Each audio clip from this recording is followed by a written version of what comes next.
unSILOed podcast is produced by University FM, elevating the stories of your institution. Welcome to unSILOed. This is Greg LeBlanc. I'm here today with Amy Banks, who is the founding scholar at the International Center for Growth in Connection, which is a think tank around connection. And your books are about connection. The first book, the earliest book, is one that is now called Wired to Connect: The Surprising Link Between Brain Science and Strong, Healthy Relationships. It was originally published under this title, Four Ways to Click. So I've got both. Yeah. And then the most recent book is co-authored. It's called Fighting Time, and I guess it's a joint memoir with both you and the person who was wrongly convicted for killing your father. Welcome, Amy. Yeah, thank you. Thank you. Happy to be here. Yeah. Well, I want to start off, I'm talking about this book, Wired to Connect. I guess I have to remember, do I call it this or do I call it this? I'll call it this. I call it Wired to Connect at this point. So I think that gives you free reign to do it. It sort of makes more sense to people. So, yeah. Yeah. And so, I mean, I think what this book is about the importance of relationships. And I think particularly in America, we have this belief that we're supposed to somehow be able to survive on our own. And the mark of someone who is truly sane, right? Truly mentally fit, I suppose, is someone who doesn't really need people. And your book is there to say, no. We are social creatures. We need relationships. We need connections, and we need healthy relationships and healthy connections. Otherwise, we experience psychological problems, but also physiological problems. And this is rooted in neuroscience. And I guess before we really had the knowledge about the neuroscientific mechanisms, we had plenty of empirical evidence to support this, but understanding the neuroscience also offers us some clues as to how we can perhaps remedy some of the problems that result from either lack of relationships or dysfunctional relationships, right? Yes, exactly. Yeah, no, I couldn't have said it better. I don't know if you want me to add to it or, Well, I mean, I guess one question is, yeah, within the field of psychology, where did we ever get the notion that relationships were secondary? I mean, it's puzzling. it is puzzling, right? Given how primary they are, like they're primary, and I think you're absolutely right. Although when you think about it, our entire culture was really built on this notion of separation, individuation, stand on your own 2 feet. And, we have such a robust history, literally, politically, psychologically, in every developmentally, of believing that to be the case, right? We've created an economic system around capitalism that's all about competition, survival of the fittest. There's so much that's still Darwinian in the way that we think human beings work. And the sad news is that I think it's really caused much of the problems that we have in our society today. The good news is that there really are ways to shift this, but unfortunately it means an entire cultural shift, right?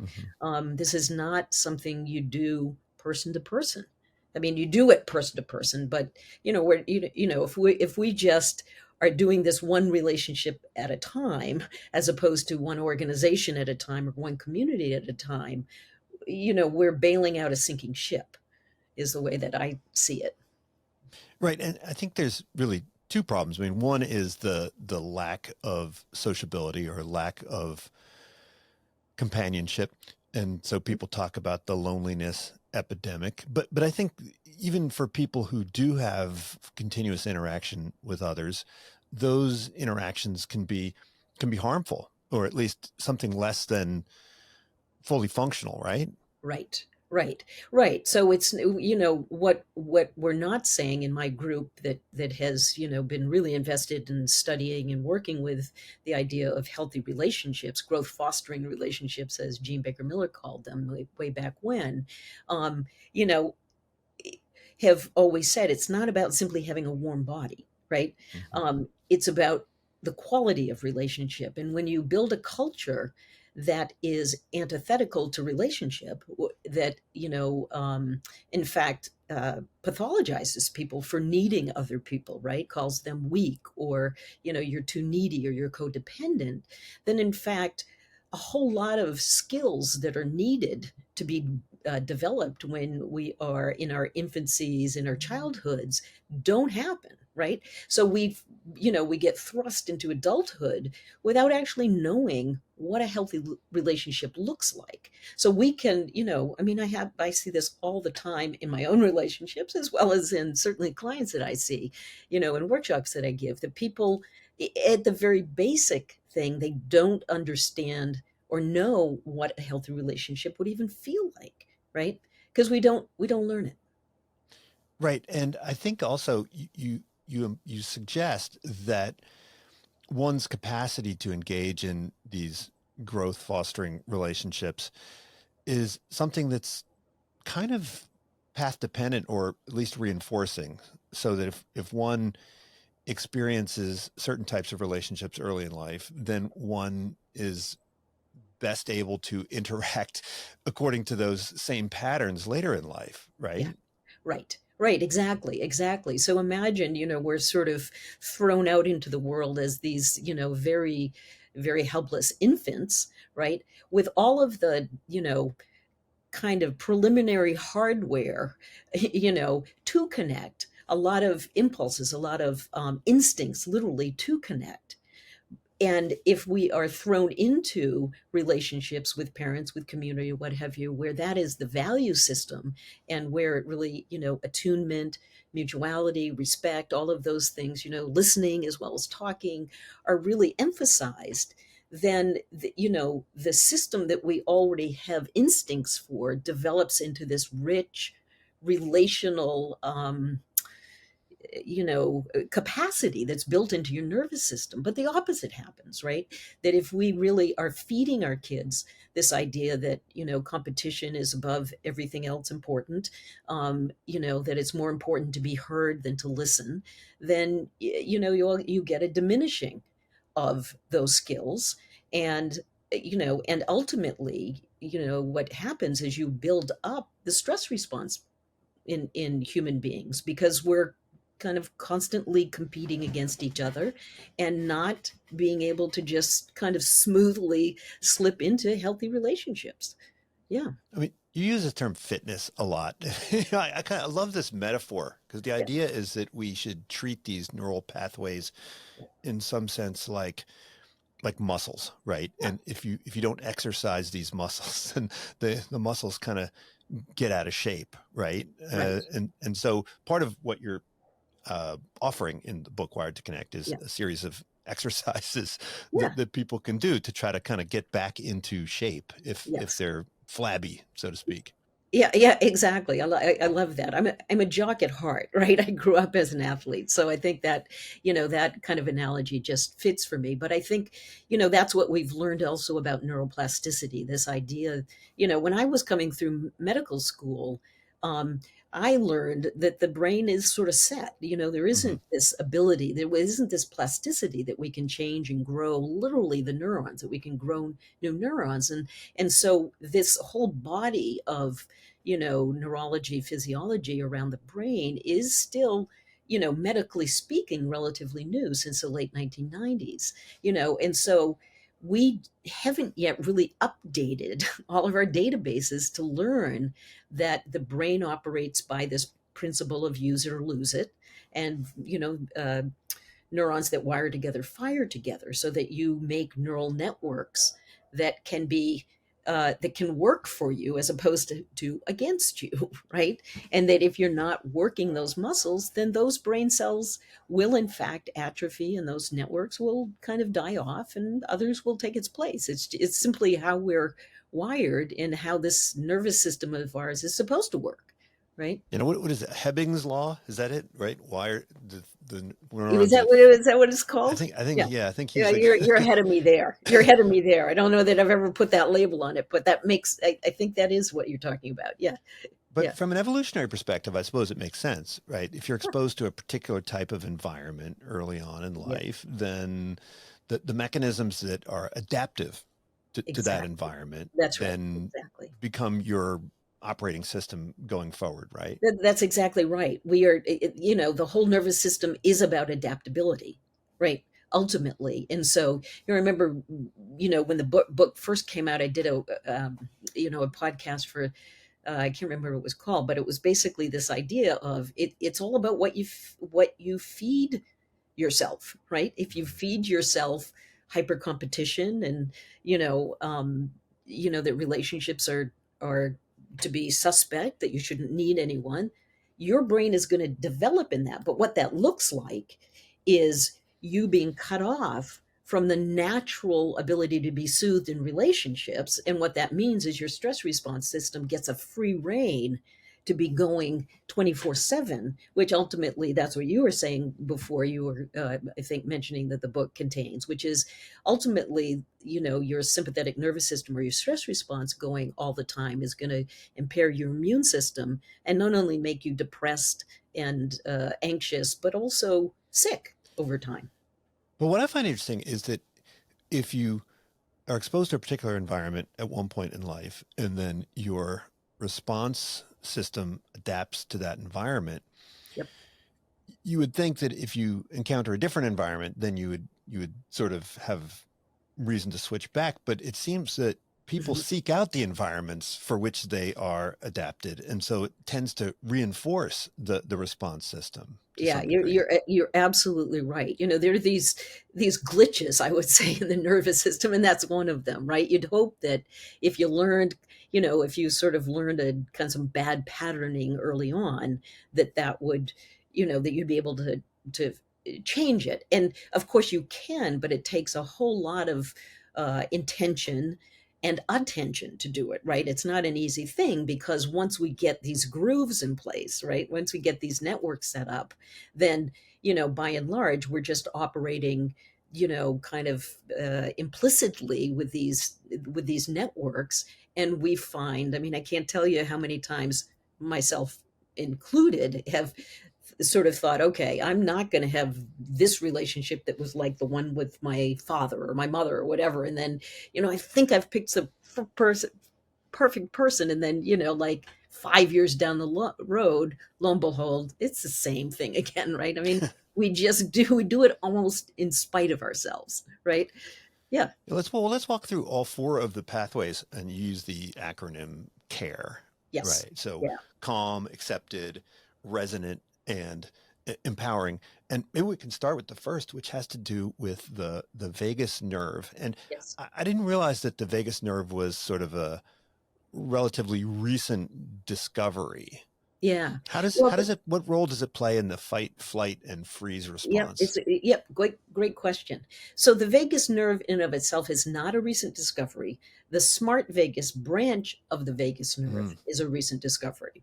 So, when I was in medical school, again, this was back in the late 80s, embarrassingly so, but I I learned that the autonomic nervous system was composed of the sympathetic nervous system and the parasympathetic. And I think that's pretty much still how it's taught, right? And the sympathetic is your fight or flight. It innervates, the muscles in your legs and your heart, your lungs, and all of that. And it prepares you to either fight or flee any kind of danger, right? And then the parasympathetic is sort of the rest and relax system, right? It's what we try to tap into when we're doing any basic mindfulness or meditation. Kind of goes into the very similar areas of the body, the whole goal of it is to settle down, right? And to be clear, those two parts of the system, they're going to be present in all creatures, even the ones that aren't social, right? Exactly, exactly, right? And so then what happened, evolutionarily is when we became, these creatures that went from mass producing, eggs, right? And hoping, the strategy at that point for survival was simply if we make a bunch of these, thousands, and then two survive, then that the species continues, right? But all of a sudden we got mammals. And mammals, as we know, grow babies inside of them, come out with relatively immature babies, and then needed, the so-called attachment system to keep mother and child, adults and child, close to each other, because the child would otherwise die, right? And so, as theory holds, and Steve Porges is the one that really discovered this in doing research with infants, around breathing rates and heart rates and that kind of stuff. But he found that there was another branch of the vagus nerve, and um, that vagus nerve is cranial nerve 10, and it goes up out of, so cranial nerve originates, at the base of your skull, but this one goes into the muscles of facial expression, into the, like your eyebrows. When you smile, you stimulate your smart vagus, into those little muscles in your inner ear, also into your throat for swallowing and speaking. And the entire point of it is about social engagement. Mm-hmm. And what happens is, and you see it all the time, right? When you go out and say hi to somebody, or like I'm sitting here watching your face very diligently, right? Okay, what's his face doing? Okay, if there's a smile, it makes me smile. There's an openness there. And what that does is, when all of that stimulates the smart vagus nerve, it sends an inhibitory signal to your stress response system. And so it's a way that healthy relationships, right? And, this, facial contact, all of this leads to literally calming one down in healthy relationships. That is what we call C, which is for care in the program that um, that I've developed. But it's all about, it's not care, it's calm. It's getting a sense of calm when you're in healthy relationships. And Yeah. in this assessment tool that you provide to your clients, and that's Yeah. available in the book, Yeah. you can have some relationships which are healthy in some areas and Yeah. not in others, Yes. right? So when a relationship is high in calmness, Hmm. what does that look like? Well, what it looks like is somebody, I mean, it's a good question. In the care assessment, and what it looks like is somebody that, on a very basic level, you feel safe with. Mm. You'd think about, like, this is somebody I could turn to in emergency. This is somebody that I can talk to. This is somebody that understands my feelings. This is somebody that listens. All of those kinds of health engagement skills, So someone, right? you don't feel anxious around them or Right. on edge, or sort of, Exactly. you don't feel like you have to walk on eggshells, let's say, Exactly. around That's them. exactly it, right? With Hmm. the eggshell walking is those relationships that are more tied into your sympathetic nervous system rather than your smart vagus. I often do this exercise with folks, which is, I have them do embody a positive relational moment. And literally, I have people just for 1 minute imagine a relationship they've been in recently that was positive, and just embody it, sort of feel it. And it's fascinating. People shut their eyes, they'll do this for a minute, and you can literally see them. Sometimes they'll grin, and that you can get just by imagining a good relation. You don't even have to be in it, imagining it. Your entire physiology shifts to one that's dominated by the smart vagus nerve, which means most people feel they can relax, they settle down. And yeah, that's the sweet spot, if you will, Hmm. in relationships in your autonomic nervous system.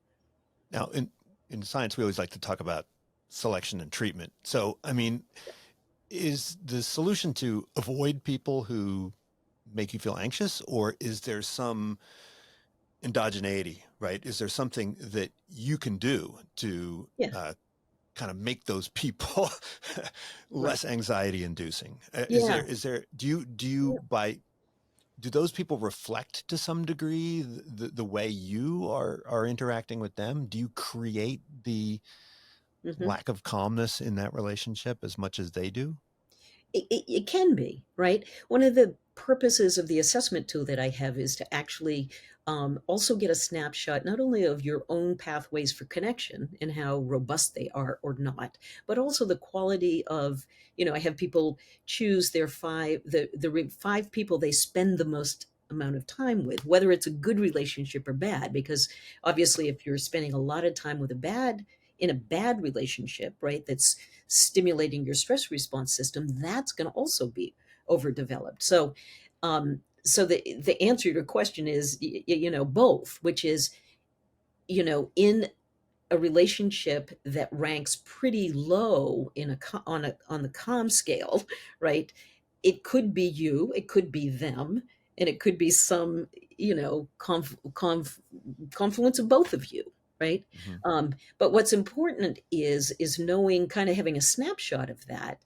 If it is the relationship actually that really doesn't feel supportive, safe, where there's not a lot of mutuality, where there's not a lot of listening in addition to talking, when it doesn't have those qualities, then in order for your health and well-being um, to thrive, if you will, you got to have some other people.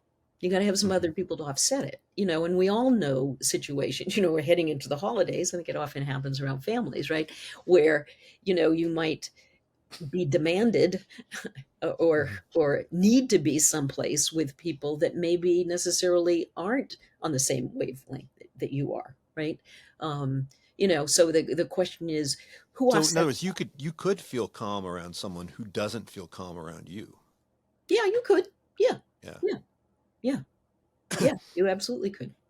I mean, Hmm. I think for a lot of people, we would want to know what the assessment of the folks that we hang out with looks like, right? Because, Exactly, we'd want exactly. to get a report card. Are we the kind of people that make you feel calm? Are we the kind of Right, people that make you right, feel accepted and so forth? right.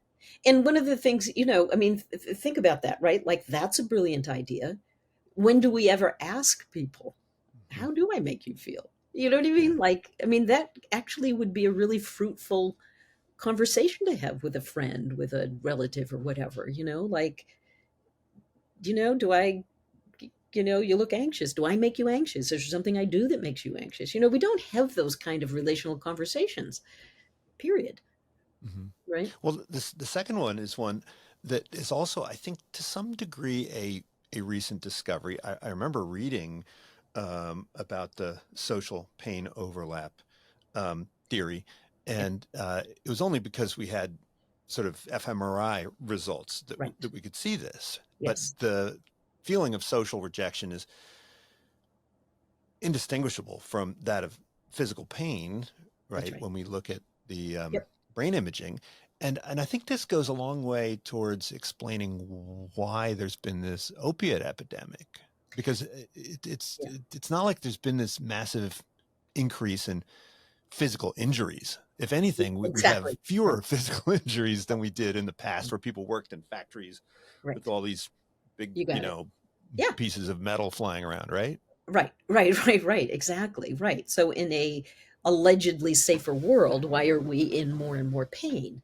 And I think it is. I mean, I think it's just what you're saying, which is because social rejection and isolation and all of these things register, the distress of that registers in the same place as the distress of physical pain, that we share that alarm system. That's how important relationships are to our health and well-being, right?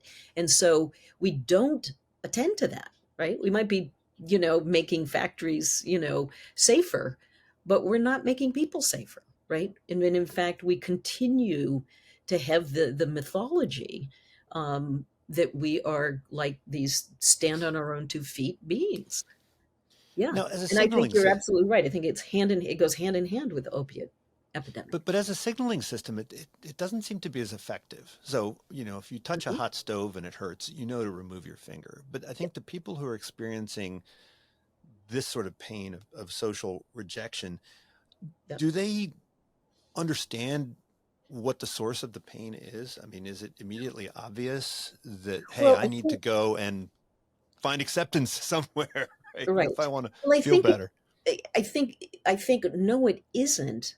But is that because it has not been taught, right? One of my Mhm. dreams is always to, to basically teach these pathways to kids when they're like 3 years old in a very, user friendly way. But if you don't have the language for it, and in fact, if somebody has rejected you and what you've learned is, well, fine, I don't need them, Mhm. or if you're not picked here, like I think everybody knows the feeling of what it feels like to be left out, or they know the pain of isolation, but they don't give it the priority, right? In terms of what that means actually physiologically to the human body, right? So they might know it, but then there's often almost like a secondary kick in the ass where you feel ashamed, that you feel badly that you're not being chosen or that you don't belong or whatever, right? There's this shame factor around, well, I shouldn't need that. I should be okay on my own. Yeah. And so I think it gets, I mean, I think the mixed messages that we get around relationship are crazy making, right? So you're right. We don't identify it, but it's not, I don't think it's because we don't feel it. Yeah. I mean, I know a lot of people that have been in work environments where the it's been very painful because they've been either excluded, abused, ostracized, or been a victim of bad behavior. And for many of these people, they just think that they can fight their way through it Right. rather than just quitting and getting a new job. Now, obviously, that's not something that's available to everybody, but for people who have other options, it sometimes doesn't occur to them because they want to identify with that Hmm. incumbent group that they've Right. grown attached to, right? Right. Right. Exactly. Exactly. Sometimes it's hard to leave the bad relationships Mhm. if you're getting other things from them, particularly, right? Yeah. Yeah, for sure. And now you talk about spot removal. Mhm. What kinds of things can people do Yeah. to eliminate that feeling of rejection? Because part of what I think you also talked about how people have a feeling of rejection even when they're not Right. rejected because Right. they've grown habituated to being rejected, That's right. that they maybe even induce rejection through Yep. through their behavior. Hmm. Yeah. So spot removal, right? I mean, so one of the things that I think, again, and it's a very cultural style that we have in, particularly in the United States, is one in which we don't deal with difference, right? Rather than dealing with difference, rather than trying to learn how to understand another person who's very different from you, what we end up doing is we judge them and we stratify, right? So there's like, I think we are so skilled at, okay, you're different than me. Are you better or are you worse? Right. And one of the things that I do in my workshops is I have people begin to track that, right? Watch how many times during the course of an hour you're doing that kind of judgment. And it's everything from, what my hair looks like today to, am I poorer? Am I the right color? Am I, on and on and on. And so, so always there's a process where you have to build awareness, right? There has to be an intellectual template, in terms of really trying to change deep-seated behaviors. So when you're talking about spot removal, where, you've got this deep-seated, kind of theory about how the world operates, right? And it's basically about who's climbing to the top fastest, quickest, and most successfully, right? You know, you have to get out of that you have to get out of that mindset. So if you can begin to just slow it down, right? Watch all of the judgments, watch where you stratify. And it's literally building a different skill, which is, how can you look at this situation without judging and stratifying? How can difference be difference, right? Difference isn't dangerous, right? We create danger in how we manage difference, right? I think what you're saying is that sometimes when people exercise this judging impulse, they're almost inducing their own rejection by Exactly. they're like, Exactly. Yeah. pulling themselves away and isolating themselves from this connection, which could right. alleviate this feeling of You rejection. got it. You got it. Exactly. Exactly. Right. And how many rounds of being judged or judging? So, you know that feeling like, okay, many people just, it's happening, it's happening, happening. They just assume everybody else is doing it. Hmm. Right.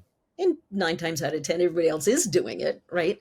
And so you've got all this judging going on. And it's like, okay, everybody, let's just take a deep breath and cut that out. That isn't an inevitable way to interact around difference, right? Well, But yeah, it sets up this constant stratification, and wherever there's a stratification, someone's in and someone's out, right? That happens over and over and over again. So each little judgment has a kernel of pain and rejection in it, right? and one of the tools that you suggest for all of these different pathways is that you sort of step outside of the subjective experience Yeah. and you just observe. So, for instance, if you have this immediate judging impulse, to just sort of say, ah, that's interesting. That's my judging impulse, right? Exactly. Right. And Yeah. not, just to, without judging it, just sort of step back Exactly. and Right. and Right. and Right. so That's the key. and Yeah. so how does this work? This idea of I guess it's sort of self-distancing or Yep. Yep. Yep. sort of sitting above and observing. It's a type of mindfulness or self-awareness. Yeah, it's a type of mindfulness. There's a guy Schwartz who wrote a book actually to deal with OCD actually, Hmm. and that talks about doing this, which is, if you had an OCD thought, and here we'll say, it's a judging thought, and it's obsessive. You can't stop doing it. But the idea is to label it, name it for what it is, which is, this is just a judgment. For OCD, this is just OCD, and Was it then naming and relabeling? Is that yeah, the yeah, exactly. That's yeah. exactly what it is. It's sort of name it and then relabel it. Okay, so you can relabel that as, okay, that's just a behavior I learned in this culture, right? Doesn't have to be that way. There are plenty of cultures that don't do this, right? That are far more accepting. And it again, it by doing that, by naming it over there, rather than that this is really, because we believe, right, in our bodies, we believe that these are truths, right? I really am worse than this other person, or that person really is less than me because of the color of their skin or their sexual identity or whatever you want to do it, right? Like, we believe these to be truths, right? And so it's sort of like, okay, relabel it. That's not a truth. That's just a learned behavior, right? And then refocus on something more positive. Focus on ways that you can connect across whatever the distance is, right?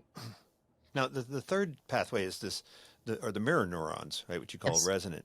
And, Yep. and this is another thing which I mean, when I say it's a recent discovery, I mean, They're all I lose relatively. track of time. I Yeah. don't know, it was 10 years ago, 20 years Yeah. ago, right, that they discovered. I just remember reading it in Science, Yeah. Yeah. and I was Yeah. like, wow, that is really cool. Yeah. But it seems like this is something that also can be refined with Yeah. practice, right? Right. Exactly. Exactly. All of these. I mean, that's the beauty of being able of knowing neuroplasticity is you can actually, the more you know about it, the more you can actually, harness the principles of neuroplasticity to change not only your own health, but also the quality of your relationship. So the mirror neurons were, again, all of this stuff, it's very interesting. It all did happen with the advent of, fMRI technology and imaging in real time, and not just cross sections but in activity, right? And so in this case, what was found, it was a lab in Parma, Italy, I think, actually, where they were studying macaque monkeys, and they were just looking at a reflex, a grasp reflex, right? And they weren't looking for mirror neurons. They just, they were measuring what the macaque monkey did to grasp. And what happened one day, as they're watching these monkeys, and they have an electrode in this one F1 area that controls for grasp, is what they found is that area fired when the monkey was watching somebody else grasp something. And that, I mean, it's hard to really appreciate how blasphemous that would have been for neurology at the time, where, you know, there are sensory neurons, there are motor neurons, and never the twain should meet. And so the idea that a monkey could be seeing something and having a motor neuron fire was just unheard of, right? And so that started this whole research into the field of what then became known as mirror neurons. And originally, there was all this discussion about mirror neurons being these very specialized neurons that code for actions, intentions, and come to find out it's much simpler than that, right? That really what we do is that we call on our own neural circuitry to mimic somebody else's behavior in order to understand it, right? And I don't. People listening might not be able to see this, but I'm going to do this for you. This is what I do in my workshops, which is do that. And then what do your hands feel like? They feel warmer. I know. Like that's mirror neurons in Mhm. action. And most people find that really creepy. But what's happening in your brain, and this is how concrete mirror neurons are, is that you just pulled in a whole circuit of in the parietal lobe, you had the somatosensory cortex, which had, friction, temperature sensation, and that was happening. At the same time, the area in your brain that would plan and execute the action of rubbing your hands together was happening as well. So if we had, done an fMRI while you were watching me do that, those areas would have been active. And that's how we have a felt sense of other people, whether it's emotions, actions, behaviors. That's one of the ways that we know other people. So how does one strengthen or weaken that aspect? I mean, I've always believed that if you, for instance, get Botox, it's going to somehow reduce your capacity to understand what other people are experiencing as well as Yeah. experience emotions yourself. Is there evidence to support Yeah. that sort Yeah, of? there is. Yeah. There is actually, right? You've paralyzed some of those muscles in your face, so that you're not going to be able to mimic what my face is doing, Hmm. right? So, like you and I are in discussion now. If you were loaded with Botox, right now, you and I are kind of in this bit of a relational dance, even over Zoom, right? Where my face is doing this, and you're reading, where am I smiling? Where am I engaged? Where am I, all of that, and feeling me, right, feeling me through this Zoom, and I'm doing the same with you. But if we've paralyzed our faces, right, then literally that feeds back to the brain area where you're planning and executing facial expressions, and you can't do it, right? So how do you practice it? So there's two components, right? One of them is, just, well, I'll say two things about it. One is there's studies that show that when you decide that somebody else is other, apart from your group, okay, what happens is, so mirror neurons, you can inhibit them. And when you think of somebody as other, right? And by that I mean that pathological, I'm white, you're black, you're different than me. Then what happens when you other somebody is you shut down your mirror neurons and you use a system that's much more around abstract thinking to try to understand who the other person is, right? And as I like to point out, that's where cultural biases can come in, and a lot of misinformation, right? So this idea of othering people, number one, you got to get a grip on, because as long as you do that, you're not going to feel that other person, Now, right? what about our communication styles? I mean, a lot of people text a lot now, and Hmm. there's been a lot of speculation about the impact on our capacity for empathy. But I mean, people corresponded quite a bit in the past. There's Hmm. epistolary novels and Right, and right.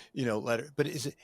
I think you said something to the effect that in order for you to infer emotional states from text messages, one needs to have a critical mass of in-person Yeah. interactions. I was walking past a couple of college kids who were my neighbors, chatting on the stairs near my house, and heard one of them say to the other, um, "I don't even know how to communicate face to face anymore." and I Right. thought, oh wow, that's pretty crazy. I mean, she was speaking to somebody face to face when she said that, Yeah, but yeah, yeah, if right. I was wondering if do we see any trends? Well, I think Um, the trends around, I do think the trends around social media are by and large, well, I don't want to say are just negative, because I don't think they are. I mean, I think it's clear around things like, Facebook likes, that kind of stuff. The number of likes you have is inversely proportional to how you feel about yourself, right? Mhm. So we know that really messes with kind of your sense of yourself and your sense of relationship. What I also want to point out, though, is and I do a whole workshop on this, which is, there's antisocial media and there's pro-social media. You can use the exact same things in a pro-social way, right? And I remember, I don't know if you remember this phase or whether you had kids or not, but when my kids were old enough to get a Wii, do you remember the Wii things? Oh And then yeah. you create those little Wii characters. And I swear to God, I could feel those Wii characters, right? So, Hmm. just as when you look at the Eisenberger and Lieberman studies of the cyberball experiments where they learned about the fear, the pain of social rejection, people would respond to these little dough balls of people, right? And they were one of them and they would be left out. So we have the capacity, right, with emojis, with other things to be able to relate a little bit. But yeah, I mean, I think you have to have some baseline of human face to face interaction to get the whole wiring process up and running to begin with, right? Hmm. Now the final letter E, Yes. which has to do with energizing. You talk about the dopamine Yeah. pathways. Now this one is to me the most interesting because it seems like you could go a lot of different ways here. I mean, on the Mhm. one hand, there are people like myself that like to think of themselves as dopamine addicts, always looking for new insights Yeah. and new ideas. But then I know I people who are join you in dopamine, that. Yeah. but I know other people who I like to think of as dopamine addicts who are just, like Yeah. running after these little bursts of 2-minute videos and so forth. So in relationships, you can imagine the same thing. Always discovering new things about your partner, Mhm. um, continuously energizing them with novelty and with curiosity and so forth. But then there are all these dysfunctional relationships, which I think also hijack the dopamine system, right? Mhm. Where people use intermittent rewards Yeah. to create some kind of addiction. So how can the dopamine channel Right. be harnessed to create these growth oriented relationships? Yeah. I think the first place again that you want to start is getting the cultural imperative that we have to disconnect dopamine from healthy relationships, right? So, Mm. if you're in a culture that is all about the separate self, right, at some point you're in a real bind because dopamine, we all want dopamine. Right, it's one of the hormones that gives us energy, it gives us clarity, it gives us a good feeling. That's a basic human quality that everybody wants, right? Even, beyond just us dopamine addicts, right? So, but once you take that away from people and start pathologizing the need to need other people, then, what I say is that people still are going to get dopamine, right? So they're going to go elsewhere to get it. And I Mm. do think that's part of what we set up in our culture, right? We have the sort of the perfect, the perfect, This is like the enriched rat cage, right? yeah, Where if yeah, you're, yeah. yeah, yeah. So if your But relationships are weak, you're more likely to become addicted to to substances. cocaine, exactly, exactly. And if your relationships are weak, you're more likely to go to the mall and spend money. You're likely to go to the liquor store and buy booze, or fill in the blank of whatever you could do addictively, right? And so where it starts first in what I talk about is trying to reconnect the dopamine reward system to healthy relationships, right? So a you number one, you've got to have some relationships that are good enough that they actually stimulate your dopamine, right? um, and then it's a matter of turning to those relationships when you're craving dopamine, right? I literally talked to my daughter about this the other day. She's in a great, this is in a great love relationship right now, and I'm, and trying to come off some nicotine, and it's like, think of your boyfriend, right? Like, go there when you want to pick up, but but really Unless your just boyfriend's anxiety inducing, it and then will absolutely, and then then it's then like you're don't, going to because then it's reach going for to the drive smokes. you from the nicotine to the pot, right? I mean, Right. you're right. You don't want to go there.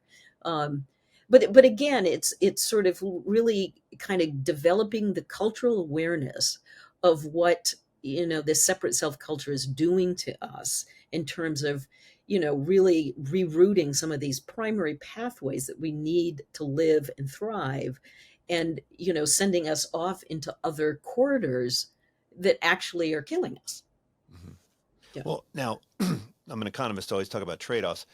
If these systems are plastic and they can adapt to the environment in which they're shaped, Yeah. then presumably the characteristics that you think of as dysfunctional, I mean, they're functional in some environments. So Mhm. if you do have, say, really good vagal tone and you have your mirror neurons are, Yep.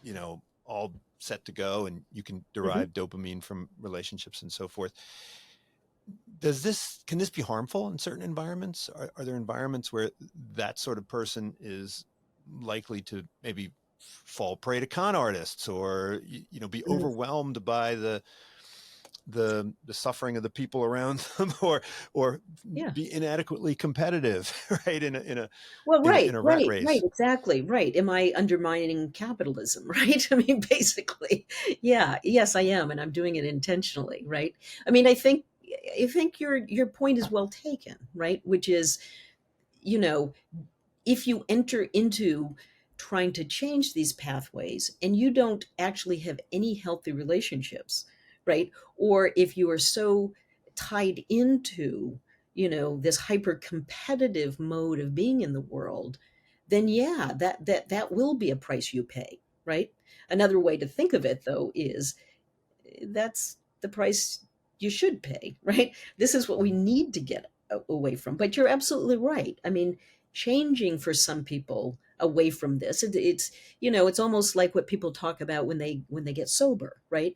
They have to find new friends sometimes because all of their old friends were drinking buddies or partying friends, and so how do you find a community of people, of like-minded people? And that can be a challenge, right? Yeah, because when you do this assessment, I mean, you're evaluating yourself, but you're also evaluating those people that Yeah, you right. are Yep. spending time around.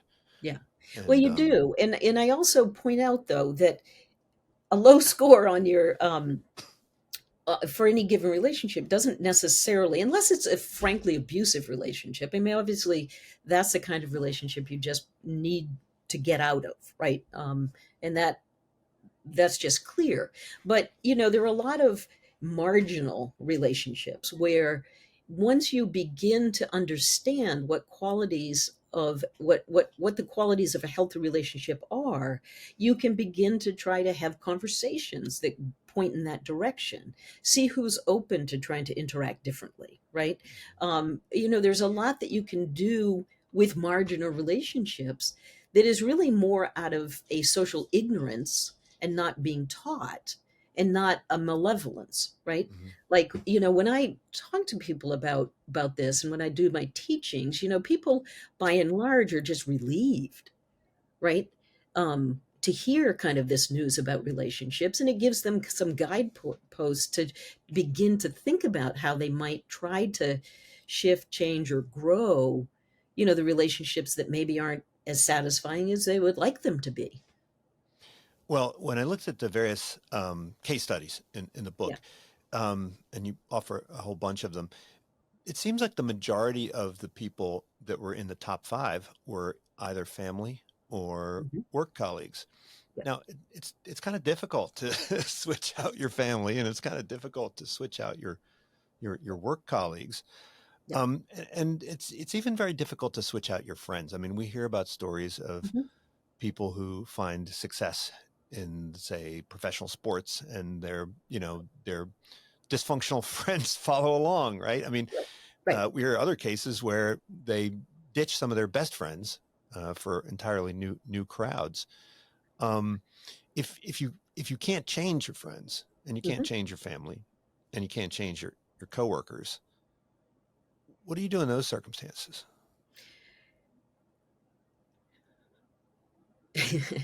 Yeah, you'll find new communities. However, what I also want to say is, I think that when people learn, again, these principles of healthy relationships, i- you usually don't have to just throw out relationships, right? Hmm. Again, unless they're really abusive, and there can be some tweaking, one or two better conversations, maybe, five of the people in their family, maybe this is a culture of, we get together and we just tease each other. Hmm. Not saying that was my family, might have been, but we just tease each other. Is there one of those people that maybe you could engage in a conversation about, why do we do this? You can give them a It's copy very of the book. hurtful. Yeah, right, right. At work, can you find somebody that, you know, maybe a new person that Hmm. seems to speak their mind, or so I mean, it's sort of that, once you get off beyond the superficial level of these relationships as being just good or bad, most are somewhere in between, right? And when you and then it's about finding allies and people that are able to risk a little vulnerability for the sake of a healthier relationship. And I think that often can happen, you know? Well, I want to switch gears and talk about the latest book, Fighting Time. So, in this book, I mean, part of the book is about how both you and your co-author, Isaac Napper, your lives were shaped by some very early life experiences, Yeah. right? And particularly ones that were traumatic Hmm. in very different ways. I mean, Yeah. yours was the loss of a loved one, and his was uh, being a part of the judicial system, right? The Right. Right. incarceration system. Right. Um, and I think part of the book is also about how you were able to overcome. You're both able to overcome some of this adversity. Yeah. Um, Maybe you tell a little bit of the backstory and how you originally thought to reach out to Isaac. Yeah. I mean, the story is this, that when Isaac and I were both 16, my father went to a conference in New Orleans, the Hyatt Regency, went out to dinner at the French Quarter, came back with a colleague, and was held up in front of the Hyatt Regency and murdered on the spot. And within a few weeks, Isaac Napper was picked up and accused, railroaded, and then convicted in a 1-day trial of the murder of my father. It's very much a story about racism. It's about systemic racism. It's about, the prison system in our country and all that doesn't work. Um, he went to Angola, the bloodiest prison in the country, uh, when he was just 17, and with a sentence of life without parole. So he was there for the rest of his life.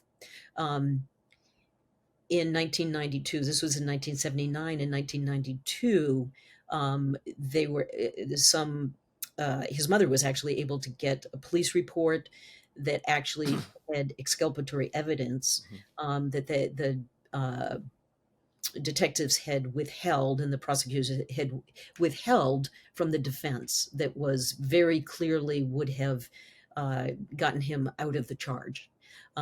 So he ended up being exonerated, released, but nobody told our family. And we found out accidentally when my brother-in-law in 2005, so a good 25 years, 2004, 25 years after the murder and conviction, we just by accident we found out that Isaac had been exonerated. And at that time, it was pretty devastating, as I think anybody could relate to. We thought, quote, justice had been served. And to, hear the backstory to having this young man have both a very promising boxing career and his life railroaded for the sake of justice for my family was, quite frankly, horrifying to me. We tried to get the case reopened. At that point, I wasn't thinking about meeting him necessarily. We tried to get because it was an open murder case and nobody had let our family know that. So we tried to get the case opened, and basically, nobody was particularly interested. This was not an unusual thing to happen in New Orleans. And then what happened for me, and why I reached out to him in 2015, was that my own kids, I have twins who are now 25, but at the time they were turning 16. Um, and as people who deal with trauma, I'm a trauma specialist as a clinician, know that one of the things that tends to happen is when your kids become the age that you were when some very traumatic event happened, that often the symptoms come back for you. And so I was, caught in this place of just being tormented by, what really did happen, who killed my father, how could they do this to this young black man, on and on and on. And out of that place, I reached out to his lawyer, who was then a judge, and she got me in touch with him, and we met in 2015. So that's the backstory. Yeah. Yeah. Now, this event that happened to your family, I mean, it had devastating consequences for other members of your family, Yeah, right? very, very devastating. I mean, it was. In fact, my own brother just died 2 months ago. I detail in the book he was the one out of my family, along with my uncle, that went to the trial, and it was really not something he could handle. He was 20 years old, and you know, he never recovered from it, and in fact, he just died 2 months ago. Um, you know, and and again, I think a lot of it was trying to escape the trauma through alcoholism. He also had MS, and so it's a long, complicated story. But all of us have had, long-standing health issues, that I think were from this loss Now, and for trauma, you really. individually, I mean, you talked about how when you were at the time of the event, you thought of yourself as the strong one, right? The one that was supposed Yeah, to power through this yeah, and keep the right. family together. Yeah, Do you think that the consequences of that were also harmful? I mean, yeah, not only the consequences of the trauma, but also the way in which you decided to respond to it. yeah, yeah. Yeah, and I wish I had decided to respond to it that way as opposed to having it, I don't even know what I would say that I did to it. But yeah, without a doubt, right? I mean, this was a time before victims advocates. We were in Bangor, Maine. Nobody knew what anybody, how no people weren't being murdered, number one. And to have a family member murdered, um, my mom fell apart, and I had a little sister. She was 8 years old. I didn't, I felt very protective of her, and I did feel like, I had ingested the kind of New England American stoicism, if you will. Like, okay, you just got to suck it up. You need to, step in here and kind of take care of things. And I do think that the inability to grieve, the inability, and I had a truly traumatic kind of freeze response. I couldn't get close to the material, the memories, the any of that, till I wrote the book, quite frankly. Mhm. And that was 30 years, I mean 25 years into having a psychiatric practice, for God's sakes.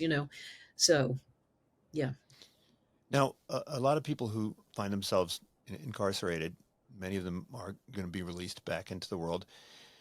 At most prisons, you have facilities for physical fitness, right? People can Mhm. lift weights, and they can. I mean, they're relatively crude and rudimentary, but it doesn't seem like there are facilities in place for people to exercise the muscles that you talk about in these books, No, no, and no, in that prison. leads to high levels of recidivism and so forth. Yeah. What would it be like to have fitness training for the different neural pathways you talk about? I mean, not just in prisons, of course, but even in our schools, Right, right? right. What would it look like to train people? Well, what it I'm not sure the question whether it's a theoretical or a concrete. I mean, I would go in and I No, would I'm be I'm I'm teaching. I'm serious. I mean, Yeah, I'm I thinking, would. you Yeah, have gym class, right? I yeah, mean, you got it would exactly. You would have a, whether you want to call it a relationship building, the neuroscience of relationship building. I don't know what you want to call it, but yeah, I would be educating people about just the conversation we are having, and then and then begin to think about what does the prison system look at like through this lens. I mean, it's interesting that you say this because Isaac and I have put together with a couple other folks down in New Orleans a reconciliation conference, and where I do share this information, right? And he's part of a prisoner support group, which is fascinating to me because these guys get together and they actually talk about relationships. They talk about the impact of prison, of that kind of authoritarianism, of that kind of inhuman behavior.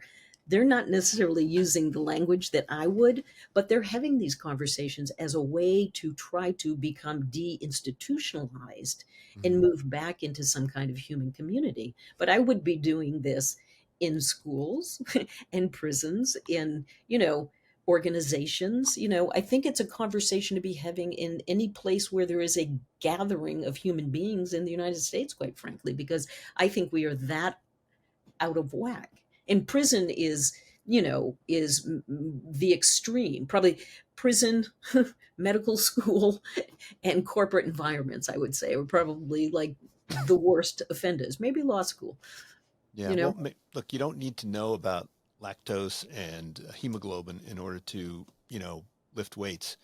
Do you That's right. think that you need to know something about, the DACC and about the mirror neurons, or can you just have some exercises, right? Like the Yeah, ones that yeah, you offer yeah, in the book to kind yeah. of strengthen your I, fitness. I think you can have the exercises. One of the things that I love about the neuroscience, and I'll be frank about it, is I think of it as the Trojan horse, right? Which is in a lot of groups, you can just have the conversation about relationships and why they're Mhm. good for your health and well-being and whatnot. But if you think about it, neuroscience and science is the language of the dominant culture. Mhm. And what it has allowed me is to have way more of these conversations with people who would not be listening, right? That's what I like about the neuroscience. So I'm always quick to point out, there's nothing rarefied about the brain or the nervous system. It's no more or less important than the heart or your arm or whatever. But we're so over identified with the brain in this culture and science in general, that if that's the way that I can get in there and have people start listening about relationships, great. I love Yeah, it. I think there was a recent study where they put a MRI image in the academic article, and then they had one without the image, and then they asked people how credible was the study, and there was a big Exactly. boost, right? Right. Right. Exactly. I mean that's the ridiculousness of it, right? But if that's what our culture needs to try to correct itself, to have some science backing it, that actually the way that we're treating each other is abysmal, and that we really shouldn't be like this because it's killing us all. And we're not a healthy society. I mean, the mythology that we put out there about being is so grandiose compared to the statistics of where we really are compared to other countries, civilized countries. It's really quite shocking. Yeah. Right. And of course, a lot of the insights, if the MRIs didn't exist, they would still be just as valid. But Exactly. Right. Right. RCT, relational cultural theory, was talking about these things in the 1970s. They didn't have mhm. the MRIs, And but the science helps people listen. that's right. So the book is called Wired to Connect, and the new book is called Fighting Time. I hope that this book gets some kind of, I don't know, maybe they can do a movie out of it, or like a, Listen, a there's a short TV documentary series. in the works. There's a Ah, documentary in the works. Yeah. fantastic. Yeah, Yeah. well, I look forward to it. I'll definitely Yeah. check it out. Amy, Yeah. thanks so much for joining me. I really Yeah. appreciate it. It's really great to talk to you. Good. unSILOed podcast is produced by University FM, elevating the stories of your institution.